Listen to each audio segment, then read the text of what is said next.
Gold trusted gold buyers మీరు తాకట్టు పెట్టిన బంగారాన్ని విడిపించి ఈ రోజు ఉన్న మార్కెట్ ధరకు కొనబడను. నమస్కారం, welcome to I dream health talks with Vijitha కార్యక్రమానికి స్వాగతం. ప్రస్తుతం మనతో పాటు ఉన్నారు general consultant doctor V Aditya Ranganath గారు. ఇప్పుడు వారితో మాట్లాడేద్దాం. నమస్తే అండి. నమస్తే అండి. ఎలా ఉన్నారు? బాగున్నాను మ్యామ్, థ్యాంక్ యూ. అయితే షుగర్ చాలా పెద్ద సమస్యగా మారిపోతుంది. చిన్నపిల్లల నుంచి పెద్దవాళ్ళ వరకు చాలా మందిలో చూస్తున్నాం.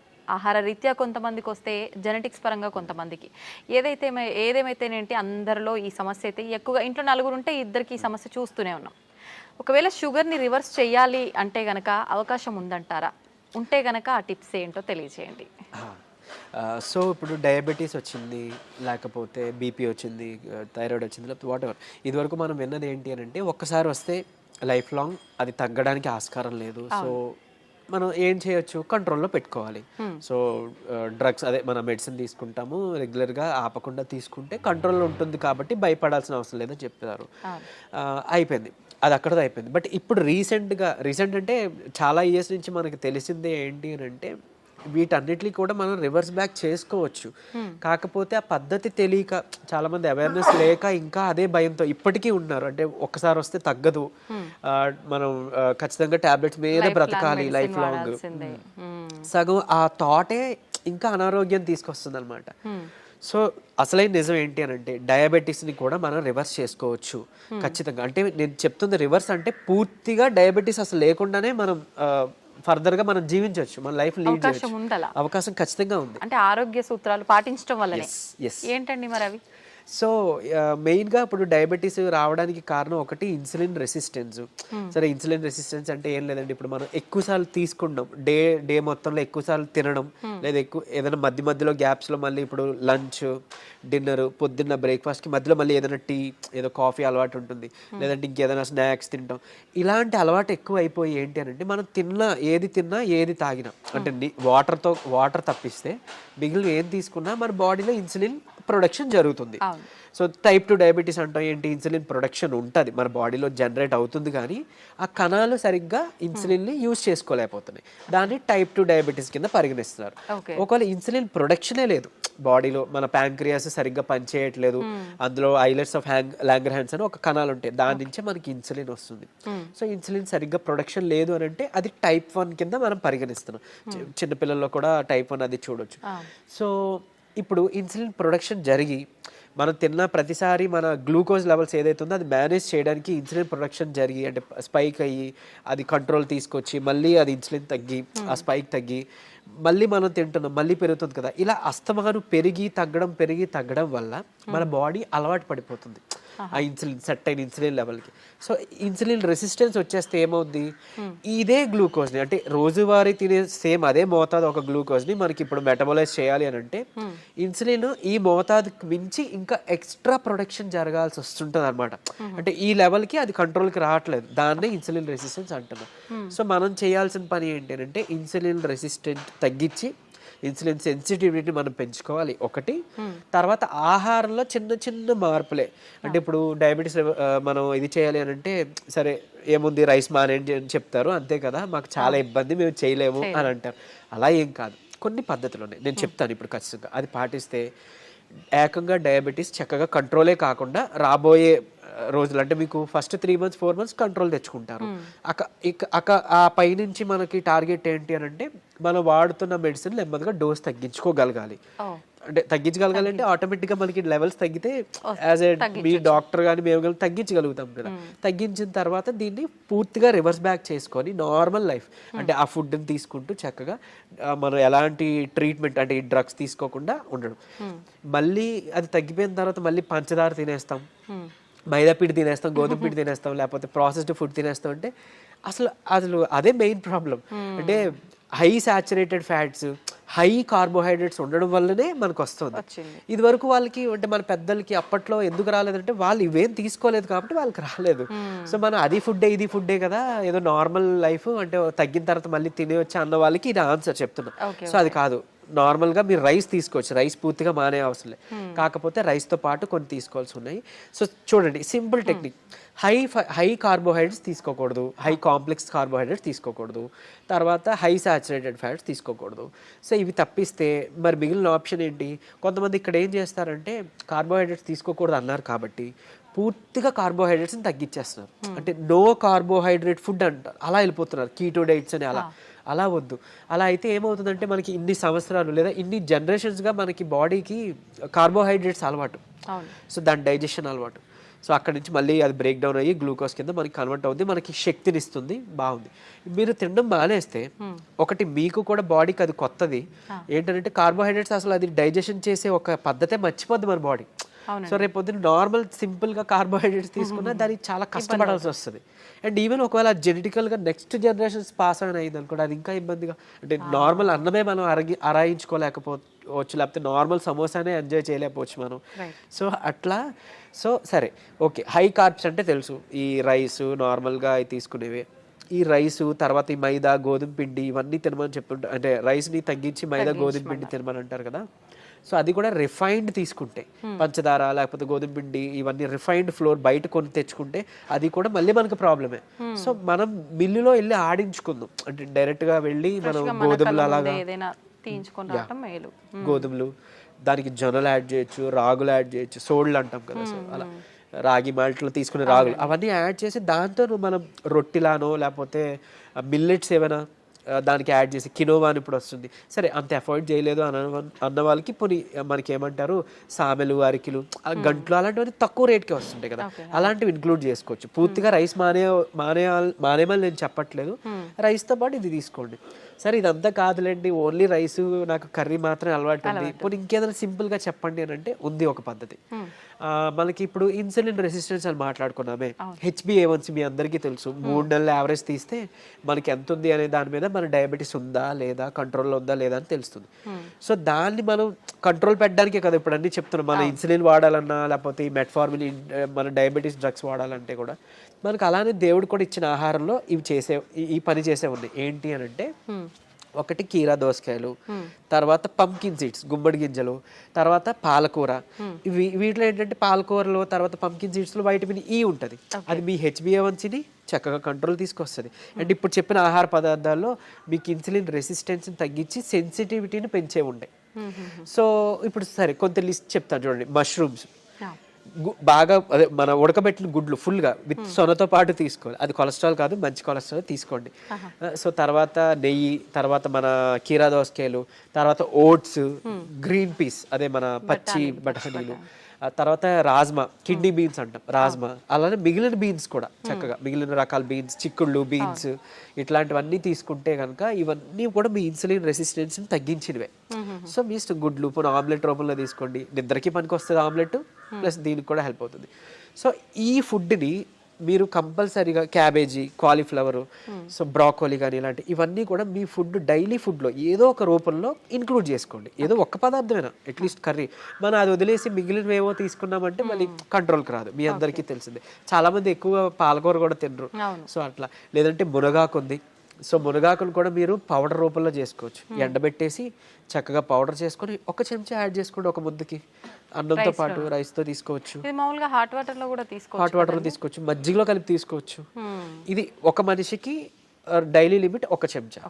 సో అట్లా అని ఇప్పుడు ఏం చేస్తారంటే కొంతమంది ఏదైనా రసం, చారు దాంట్లో కలిపేస్తారు, బట్ అది కలిపేస్తే అంటే ఇంట్లో 3 members 4 members ఉంటే అందులో ఎవరికి ఎంత వెళ్ళేది తెలియదు కదా. సో డైరెక్ట్గా మీరు కలుపుకోవడం బెటర్, ఏదర్ వాటర్లోనో మజ్జిగలోనో లేదా మీ అన్నం గిన్నెలోనో. ఇంకోటి అన్నము, ఇప్పుడు అలానే అదే అన్నము కూర తినే ముందుగా 1 కప్పు కీరా దోసకాయ తీసుకోండి, లేదా బీన్స్, మొలకలు తీసుకోండి చక్కగా, ఇవన్నీ మీకు హెల్ప్ అవుతుంది. లేదంటే మన దాలిమ్మ గింజలు 1 కప్ పెట్టుకోవచ్చు, పెట్టి ముందు అది తిని తర్వాత అన్నము కూర మనం తీసుకుందాం. అలానే అన్నం తినే ముందు, టిఫిన్ తినే ముందు, నైట్ డిన్నర్ చేసే ముందు ఏం చేయొచ్చు అనంటే కొంచెం పెప్పర్ అంటే మన మిరియాల పొడి 1 చిటికెడు తీసుకొని నిమ్మరసం యాడ్ చేసి కొంచెం గోరువెచ్చని నీటిలో ఒక కప్పు లేదా 1 గ్లాసు గోరువెచ్చని నీటిలో కలిపి తాగేసేయండి. ఎందుకు అనంటే ఇప్పుడు ఈ పెప్పర్లో ఉండే పైపరిన్ అనేది మన ఏమంటారు యాక్టివ్ ఇంగ్రీడియంట్, మెడిసినల్ వాల్యూ ఉండే ఇంగ్రీడియంట్. ఇది మన లివర్లో, ప్యాంక్రియాస్లో అదే ఎక్కడి నుంచి అయితే ఇన్సులిన్ వస్తుందో అందులో అక్కడ డైజెషన్ ఎంజైమ్స్ని వాటిని కూడా మంచిగా ఇది ఏమంటారు మెటబాలైజ్ చేస్తుంది. కరెక్ట్గా మెటబాలిజం బాగా జరిగి ఎంజైమ్స్ అన్ని మంచిగా ఫంక్షన్ అయ్యేలా చేస్తుంది. సో తర్వాత ఇంకొకటి మోర్ ఓవర్ ఈ ఏవైతే కాంప్లెక్స్ కార్బోహైడ్రేట్స్ మన హై కార్బ్స్ అన్నాం కదా దాన్ని బాగా కరెక్ట్గా డైజెషన్ జరిగేలాగా మెటబాలైజ్ అయ్యేలాగా ఇది హెల్ప్ చేస్తుంది. అండ్ ఈవెన్ మన పోషకాలు ఏవైతే ఉన్నాయో ఆకుకూరలోనో లేకపోతే మనం తీసుకునే ఫుడ్లోనో అవి మన వంట పట్టడం అంటాం కదా, మన అబ్జార్ప్షన్ అవి అబ్జార్బ్ చేయడానికి ఈ పైపర్ ఈ పెప్పర్ మన మిరియాలు పొడి చాలా బాగా హెల్ప్ చేస్తుంది. సో ఈ రూపంలో తీసుకున్నారనుకోండి మీరు తిన్న తర్వాత పెరిగే షుగర్ లెవెల్స్ కంట్రోల్కి వస్తాయి. అండ్ ఈవెన్ మనకి లోపల ఫంక్షనింగ్ బాగా మెరుగుపడుతుంది. ఇకపోతే డయాబెటీస్ రివర్సల్ గురించి వద్దాం. సో నేను ఇప్పుడు చెప్పింది 3 to 4 months చేస్తే ఖచ్చితంగా మీ షుగర్ లెవెల్స్లో చాలా వరకు మీకు తగ్గడం మీరే గమనించుకుంటారు. మీరు ఇంత అద్భుతంగా పనిచేస్తుందా అని అంటారు. ఎందుకనంటే చాలా మందికి ఒకటి ఉండిపోయింది సైకలాజికల్గా, అంటే drugs like what ever medicine మాత్రమే మెడిసిన్, ఫుడ్ అంటే జస్ట్ ఆహారం మాత్రమే. అసలు కాదు. మీకు గుర్తుండుంటే ఎప్పుడైనా మీ నాన్నమ్మలు అమ్మమ్మలు మీకు ఎప్పుడైనా పొట్టనొప్పి వచ్చింది అని అంటే ఏదైనా వాము కొంచెం సాల్ట్ కలిపిస్తే వెంటనే తగ్గడం మనం గమనించి ఉంటాం. లేదంటే మెంతులు మింగేసి తాగేయండి వాటర్ అంటాం. అవన్నీ ఎందుకు పనిచేస్తున్నాయి? ఇప్పుడు యాంటాసిడ్స్ ఏవో వెళ్ళి పరగడుపుల మాత్రలు మనం పైకి వెళ్ళి తెచ్చుకొని వేసుకుంటున్నాం. అవేం అవసరం లేకుండా వాళ్ళు బతికారు కదా. ఎలా బతికారు? ఇలానే. ఇవన్నీ ఫుడ్డే మెడిసిన్. ఎగ్జాక్ట్లీ. మనకి ఏదైనా అనారోగ్యం వస్తుంటే మెడికల్ షాప్ కి మనం బయటకు వెళ్ళవద్దు, మన కిచెన్ లోకి వెళ్ళాలన్నమాట. యాక్చువల్గా పోపుల డబ్బాలే మనకి డ్రగ్ ఇది అన్నట్లు, స్టోర్ అన్నట్టు. సో ఖచ్చితంగా ఇది వర్క్ అవుతుంది. అండ్ మోర్ ఓవర్ అంటే ఇప్పుడు మన బెర్రీస్ నుంచి ప్లాంట్స్ నుంచి ఎక్స్ట్రాక్ట్ చేసిన బెర్బరిన్ అనేది ఒక సప్లిమెంట్ ఉంటుంది ఆబ్వియస్లీ. సరే అది అందరూ వాడాల్సిన అవసరం లేదు కానీ ఒక బూస్టప్ కింద పనికి వస్తుంది. అంటే ఎలా అయితే మనకి డయాబెటీస్ని మనకి తగ్గించడానికి మెట్ఫార్మిన్ అనే ఒక మెడిసిన్ తీసుకుంటున్నామో సేమ్ ఇది కూడా అదే పని చేస్తుంది. కానీ బట్ మెట్ఫార్మిన్తో వచ్చే వైటమిన్ B12 డెఫిషియన్సీ ఇందులో లేదు, ఈ బెర్బరిన్లో లేదు. సరే ఓకే, అవైలబుల్ ఉన్న వాళ్ళు వాడుకుంటారు, అందరూ ఇది వాడాలని రూల్ లేదు. కానీ బట్ ఈ సింపుల్ టిప్స్ పాటించండి, ఇది ఒకటి. తర్వాత ఖచ్చితంగా ఒక 5 minutes వాకింగ్ ఉంటే చాలు. 5 minutes వాకింగ్ అంటే తిన్న తర్వాత ఒక 10 నిమిషాలలో 5 minutes వాకింగ్ చేస్తే చాలు. మీ ఆఫీస్ ఏరియా, మీ బెడ్రూమ్, మీ హాల్ ఎక్కడైనా ఆయాసం రావాలి, చెమటలు పట్టాలి, ఇట్లానే వాకింగ్ చేస్తేనే మనకి వర్కౌట్ అయినట్టు అని అస్సలు కాదు. బాడీ మూమెంట్ ఉండాలి. సో అది చేసుకుంటే చాలు, డయాబెటీస్ మనకి తగ్గుతుంది. రివర్స్కి చెప్పుకున్న ఇందాక ఇంగ్రీడియంట్స్ ఉన్నాయి కదా, పంకిన్ సీడ్స్ అవ్వచ్చు, మన HbA1c కంట్రోల్ చేసి ఇన్సులిన్ సెన్సిటివిటీ పెంచేవి, ఇవి మీరు చేసుకుంటే 3 to 4 months ఖచ్చితంగా రివర్స్ అయిపోతుంది. ఇప్పుడు చాలా మంది మనం చూస్తూ ఉంటామండి, జామకాయ ఆకులు, లేత చిగుర్లు అని చెప్పి, లేదు అంటే తిప్పతీగ అని చెప్పి, ఇలాంటి కొన్ని ఆకులతో వేణిల్లో వేసి మరిగించిన వాటర్ తాగుతుంటారు షుగర్ ఉన్న వాళ్ళు. ఇది వర్క్ అవుతుంది అంటారా? యాక్చువల్గా ఇప్పుడు జామాకులు ఉన్నాయి కదా, లేత తీసుకొని ఒక 4 ఆకులు మనం వేడి నీటిలో వేసి మరిగించి కషాయంలా తీసుకొని ఉదయం సాయంత్రం లేదా ఒక పూట అట్లీస్ట్ పరగడుపునైనా కానీ తాగితే కనుక అమోఘంగా ఆ రోజే పెరిగిన షుగర్ లెవెల్స్ తగ్గిపోయాయి. సో నేను ప్రీవియస్ వీడియోలో జామాకులు కషాయం గురించి చెప్పినప్పుడు చాలా మంది ఫోన్ చేసి అంటే ట్రై చేసి చక్కగా ఫస్ట్ నమ్మారు, ట్రై చేశారు. చేసి ఒక 2 daysలో వాళ్ళు ఫోన్ చేసి సార్ అంటే మాకు 1 day 2 dayలోనే ఇంత బాగా పనిచేస్తుంది, కంటిన్యూ చేయొచ్చు అంటారా, ఎక్కువ కాలం అన్నారు. బేసిక్గా చేయొచ్చండి, చేసుకోండి అని చెప్పారు. సో ఈవెన్ అది వాళ్ళకి ఏంటంటే డయాబెటీస్ ఎక్కువ, షుగర్ లెవెల్స్ ఎక్కువ ఉండడం వల్ల కొంతమందికి నిస్సత్తువ నీరసంగా ఉంటుంది కదా, దాన్ని కూడా ఇది మనకి జామాకులు బాగా హెల్ప్ అవుతుంది. జామకాయ తినొచ్చు, బొప్పాయి తినొచ్చు, అట్లనే జామాకులు కషాయం బాగా హెల్ప్ అవుతుంది, తీసుకోవచ్చు. తిప్పతీగ కూడా తీసుకోవచ్చు. బట్ తిప్పతీగ చాలా మంది తెలియక కోవిడ్ టైంలో అంటే ఇప్పుడు వైరస్ నుంచి బయటపడాలని తెలియక చాలా మంది ఓవర్ డోసెస్లో తీసుకుని వితిన్ 15 daysలో వాళ్ళ లివర్ మొత్తం డ్యామేజ్ అయ్యి ఎమర్జెన్సీ వార్డులో అడ్మిట్ అవ్వడం, చనిపోవడం జరిగింది. కానీ నేను ఇక్కడ చెప్పే ఒక ముక్క, తిప్పతీగ ప్రాబ్లం కాదు, ఓవర్ డోస్ ప్రాబ్లం. కాబట్టి తిప్పతీగని మనం ఇప్పుడు ఒకవేళ ఒక లైక్ 1 inch తీసుకున్నాం అనుకోండి, ఆ రూట్ ఏదైతే ఉందో దాన్ని బాగా బాయిల్ చేసి మనం దాన్ని తాగొచ్చు. దాంట్లో కొంచెం ఉసిరి పొడి యాడ్ చేయొచ్చు, లేదంటే మునగాకు యాడ్ చేసుకోవచ్చు 1/2 spoon అట్లా. ఇలాగా మనం తీసుకున్నాం అనుకోండి మనకి మంచిగా బెనిఫిటే. ఇప్పుడు అలాగని ఏంటి ఫ్లాక్ సీడ్స్ ఉన్నాయి, అవిసె గింజలు ఉన్నాయి. అవిసె గింజలు మనకి కొలెస్ట్రాల్ తగ్గిస్తుంటుంది, డయాబెటీస్ని రివర్స్ చేస్తుంది బాగా. అంటే ఒక 2 చెంచాలు మనం పౌడర్ లాగా తయారు చేసుకొని మనం ఫ్లాక్ సీడ్స్ తీసుకుంటే, ఇదే ఫ్లాక్ సీడ్స్ గురించి ఒక పేపర్లో ఒక ఆర్టికల్ వచ్చింది. ఏంటి ఫ్లాక్ సీడ్స్ తీసుకోకూడదు, లివర్కి మంచిది కాదు, లేకపోతే ఇంకోటి ఏదో అని. కరెక్టే, ఏదైనా అతిగా తీసుకుంటే మనకి ఫుడ్ అయినా ఆబ్వియస్లీ కదా. సో అంతే, అది పట్టుకొని ఉండొద్దు. అరే ఇప్పుడు తిప్పతీగ ఏదో ప్రాబ్లం, సరే తిప్పతీగ పక్కన పెడితే అట్లీస్ట్ ఫ్లాక్ సీడ్స్, ఉసిరికాయ ఫ్లాక్ సీడ్స్, లేకపోతే మన ఏమన్నాం మన పెప్పర్, సో ఇట్లాంటివి ఉన్నాయి కదా, వీటి వల్ల ఏం చేయటం జరగదు. డ్యామ్ షూర్ మంచిదే. సో లిమిట్లో తీసుకోండి. ఇంకోటి ఫ్లాక్ సీడ్స్ గురించి ఇప్పుడు మాట్లాడుకున్నాం కాబట్టి చాలా మంది తెలియక దాన్ని పౌడర్ చేసి స్టోర్ చేసుకుంటున్నారు. వద్దు, అది ఏంటి అని అంటే ఆక్సిజన్ కి సెన్సిటివ్ అనమాట, ఎయిర్ సెన్సిటివ్ యాక్చువల్గా. దీన్ని మనం ఎంత ఎయిర్ టైట్ దీంట్లో స్టోర్ చేసుకున్నా, ఎంత అమోఘంగా పనిచేస్తుందో ఇది అంత చేడ్ చేస్తుంది స్టోర్ చేస్తే. ఆక్సిడైజ్డ్ అయిపోతే మనం ఎంత ఇది చేసినా అది అయిపోతుంది. సో ఫ్రెష్గా తయారు చేసుకోండి. ఒక 2 చెంచాలు చిన్న మిక్సీ గిన్నెలో మాత్రం అవుతుంది, పెద్ద మిక్సీ గిన్నెలో అవ్వదు. సో చేసుకొని మీరు బటర్ మిల్క్లో మిక్స్ చేసుకోవచ్చు. కొలెస్ట్రాల్ తగ్గుతుంది, డయాబెటీస్ రివర్సల్కి హెల్ప్ అవుతుంది. అండ్ ఈవెన్ మనకి బయట బనానా ఫ్లోర్ అని దొరుకుతుంది, అరటి దీని నుంచి తీసిన పిండి. సో అది ఆన్లైన్లో వాటిలో అవైలబుల్, దాన్ని తెచ్చుకోండి. ఒక చెంచా చక్కగా బటర్ మిల్క్ దీంట్లో మిక్స్ చేసుకోండి. ఈ ఫ్లాక్ సీడ్స్ని మిక్సీలో పౌడర్ చేసుకోండి, పరగడుపునే తాగండి. మీకు డయాబెటీస్ని కంట్రోల్ రివర్స్ చేయడానికి హెల్ప్ అవుతుంది. ఎందుకు అని అంటే రెసిస్టెన్స్ స్టార్చ్ అదన్నీ ఉంటేనే మనకి యూజువలీ చాలా ఇదనమాట.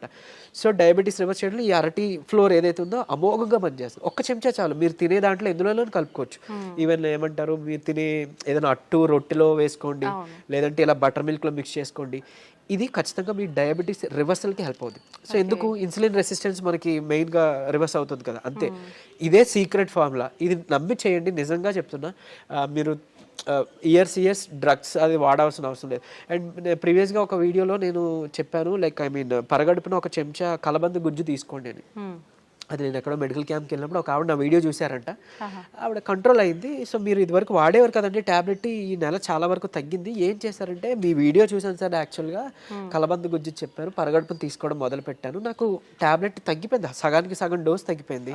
And with in next 2nd or 3rd మంత్లో ఆవిడకి పూర్తిగా నేను ఆపేశాను, ట్యాబ్లెట్ తీసుకోవాల్సిన అవసరం లేదు, ఆవిడకి డౌన్ అయిపోతుంది. సో అంత బాగా పనిచేస్తాయి మనకి దేవుడు ఇచ్చిన ఇవన్నీ మెడిసిన్సే. సో ఇందులో చెప్పింది ఏదైనా వాడుకోండి. మీకు ఏం పని చేస్తుందో కమెంట్లో చెప్పండి. సో మిగిలిన వాళ్ళకి ఇన్స్పైరింగ్గా ఉంటుంది. అండ్ ఏది పని చేయలేదో లైక్ నాకు తెలిసినప్పుడు నేను సజెస్ట్ చేయగలుగుతాను మీకు ఆల్టర్నేట్గా. ఓకే, థ్యాంక్ యూ అండి. నిజంగా చాలా యూస్ఫుల్ టిప్స్ అనేది తెలియజేయడం జరిగింది. నమస్తే.